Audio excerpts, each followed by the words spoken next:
वृद्धाश्रम में कई बुजुर्ग महिला थी जिन्हें उनके बेटे या कोई न कोई परिवार वाले छोड़ गए थे। ऐसी ही एक बुजुर्ग महिला को यहाँ आए 3 साल हो गए थे। वो अभी भी यह यकीन नहीं कर पा रही थी कि उनका बेटा उनके साथ ऐसा करेगा।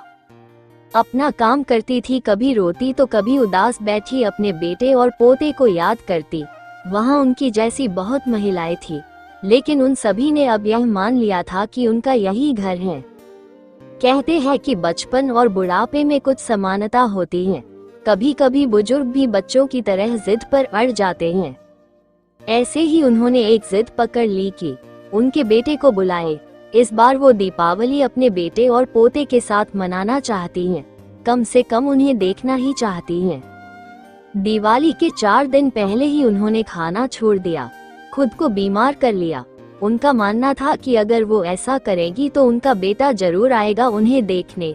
अब उन्हें क्या पता था, अगर उनके बेटे को उनकी परवाह होती तो वो उन्हें यहाँ ही क्यों छोड़ कर जाता। आश्रम की देख रेख करने वाले राजीव ने उन्हें बहुत समझाया। यह नहीं था कि राजीव ये पहली बार कर रहा है। कभी कोई माँ अपने बेटे के लिए रोती तो कभी कोई वो सबको संभालता, दिलासा देता, कोशिश करता कि कौम जिससे मिलना चाहते हैं मिलवा दे। लेकिन उसकी यह कोशिश कभी कभी ही सफल हो पाती। उसने अभी भी अम्मा को हर तरह से बोला कि क्या मैं आपका बेटा नहीं, क्या मैं आपका ख्याल नहीं रखता। अम्मा कहती रखता है, लेकिन मुझे अपने पोते को देखना है।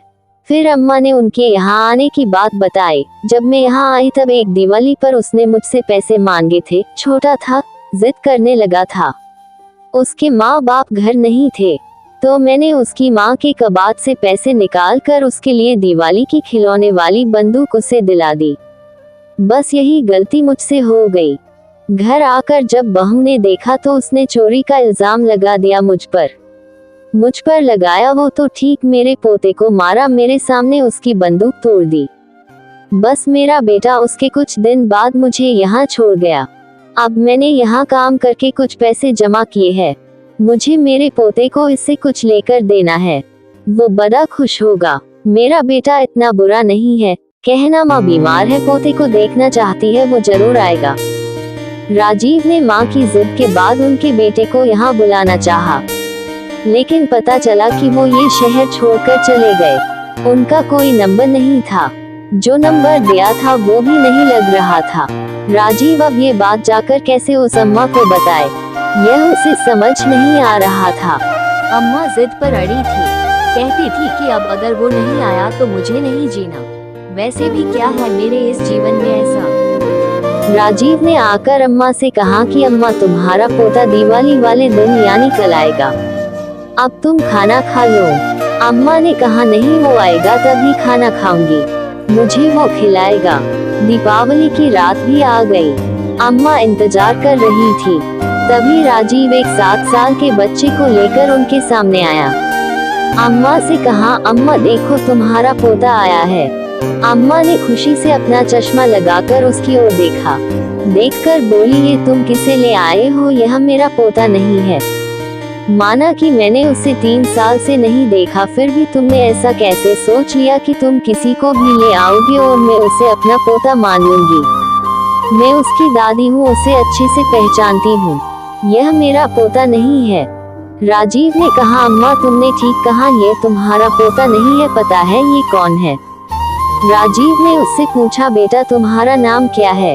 लड़का बोला, सोनू। बेटा तुम्हारे मम्मी पापा कौन है। लड़का बोला, पता नहीं। अच्छा तुम कहाँ रहते हो। लड़का बोला कि यहाँ से थोड़ी दूर पर सबके साथ। राजीव ने आगे की बात बताई। अम्मा ये भी अनाथ आश्रम में रहता है।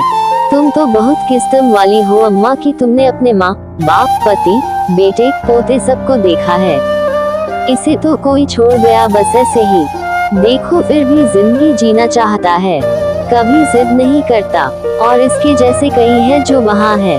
अम्मा जो हो गया मैं जानता हूँ, भूलना मुश्किल है, लेकिन इस तरह कमजोर मत बनो। खुश रहो, सोचो ऐसा ही होना था। तुम्हारे पास अच्छी यादें हैं, चहेरे हैं, उनको याद करो। अम्मा समझ गई कि राजीव उसे क्या समझाना चाहता है। उसने बच्चे की ओर देखा। मासूम सा बच्चा चुपचाप अम्मा की ओर देख रहा था। राजीव ने खाने की थाली मंगवाई और कहा कि तुमने कहा था कि तुम अपने पोते के हाथों से ही खाना खाओगी। देखो ये तुम्हारा पोता ही तो है। अम्मा ने उस मासूम बच्चे के हाथ से खाना खाया और उसने जो भी पैसे जोड़े थे उस बच्चे को दिए। कहा कि जो पसंद हो वो ले लेना। अम्मा ने जीवन की कड़वी सच्चाई को स्वीकार कर लिया। अब वो उस समय को याद करके दुखी नहीं बल्कि उस समय की अच्छी यादों को याद करके खुश रहती है।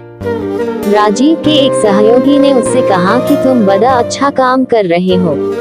तब राजीव ने कहा कि मैं नहीं चाहता हूँ ऐसा काम करना। मैं नहीं चाहता कि यहाँ कोई भी बेसहारा माँ यहाँ आए, कोई बच्चा किसी अनाथ आश्रम जाए, किसी को मेरी जरूरत ना पड़े। मेरे पास माँ नहीं है, मुझे उसकी इतनी कद्र है। ये कद्र सभी को हो ऐसा मेरा मानना है।